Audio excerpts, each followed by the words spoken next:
Hey y'all, my name is Travis Lee, and today we're going to be walking through the QuickBooks Desktop integration.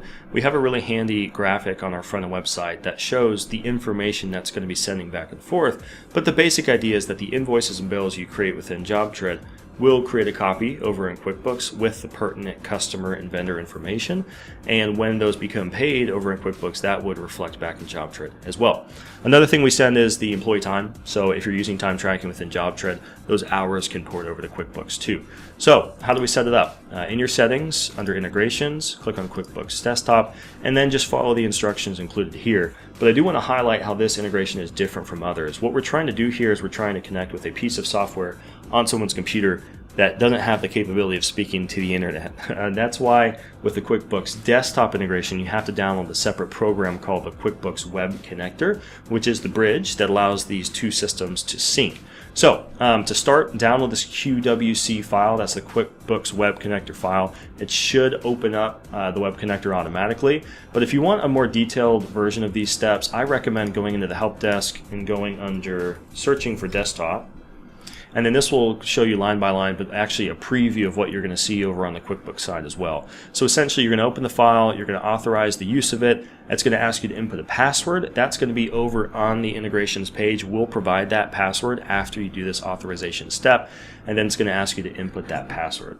The Web Connector looks something like this. So you're going to have this window pulled up. JobTread will be listed as an application, and then this is where you'll input the password.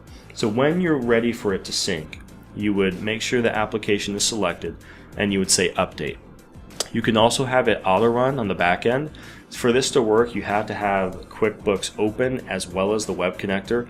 Otherwise, this auto run is not going to process. So a lot of people just turn this off and they just click update when they're ready to look at the books. But this is up to you, and you can set the duration if you want to do that auto run option. But updating that should run along the bottom and show you that it works. We're 100% successful. And then again, those invoices and bills that are new would have been sent over to QuickBooks. And also, again, things that are paid in QuickBooks, that payment status would reflect in JobTread as well, and the hours would port over too. If for whatever reason there's an issue, it may be a simple thing like the QuickBooks version or the Web Connector is out of date. So we always recommend starting by making sure that QuickBooks and the Web Connector are up to date, because that could be part of the problem. If that doesn't solve your issue, I just want to highlight this View Log button in the top right. This is where we can see errors. And so if we look at the logs, that's where we can detail exactly what's happening when the sync happens. But one caveat to this is that the default version of the log is called debug. We really need this to be changed to verbose, because it provides us a lot more detail so we can troubleshoot exactly what's going on. To change that setting, it's going to be in this help desk article here at the bottom. It walks through the specific steps to change that setting to verbose, and when you do that and you run the update again on the Web Connector, that will provide us the more detailed version of the error so we can help you troubleshoot the problem. But that's the basic gist of how it works. The last step, once you get this set up, is going to be mapping your cost codes to your QuickBooks items. When that process is complete, then you're totally up and running at that point. To show you a preview of what that looks like, I'm actually going to skip over and show you the online integration, but the idea is the same with desktop. Here along the left hand side we have our cost codes as they're stored within JobTread. On the right hand side you have your QuickBooks items. In QuickBooks Desktop they call them items, QuickBooks Online they call them the products and services, but the items are what map to the income and expense accounts. So we want to map the codes over to the QuickBooks items so when it hits QuickBooks it knows how to classify it properly. And to explain these cost codes real quick, I'm going to skip into the catalog and just click on one of these items here.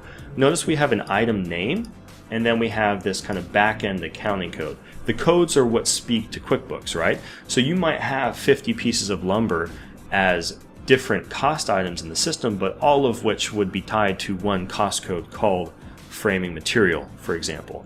So these codes can be customized as needed. So under settings and job costing, you can customize them here. We can also help you run an import. If you wanted to import all your QuickBooks items into the cost code list, we should be able to help you out with that. But the idea is you get those cost codes in here, then we'll do the mapping to make sure, okay, all these cost codes align with these QuickBooks items. And again, that will help make sure everything goes to the right place when the integration is set up. One thing I'll highlight is at the top is the default. You have a default in case more cost codes are added in time and things aren't mapped properly. Everything will fall back to whatever the default is here. We would recommend keeping it to something like uncategorized or something along those lines. So when it comes across to QuickBooks, it would read uncategorized and you would know, hey, there's an issue with the mapping. We need to go make an update within the JobTread integration settings. So that's the basic gist. The web connector is the key to make this all work. That's where you're going to run the sync, so the information will flow back and forth. If you have any questions about this, please let us know. Feel free to reach out to support@jobtread.com or reach out to your CS rep. Thanks so much.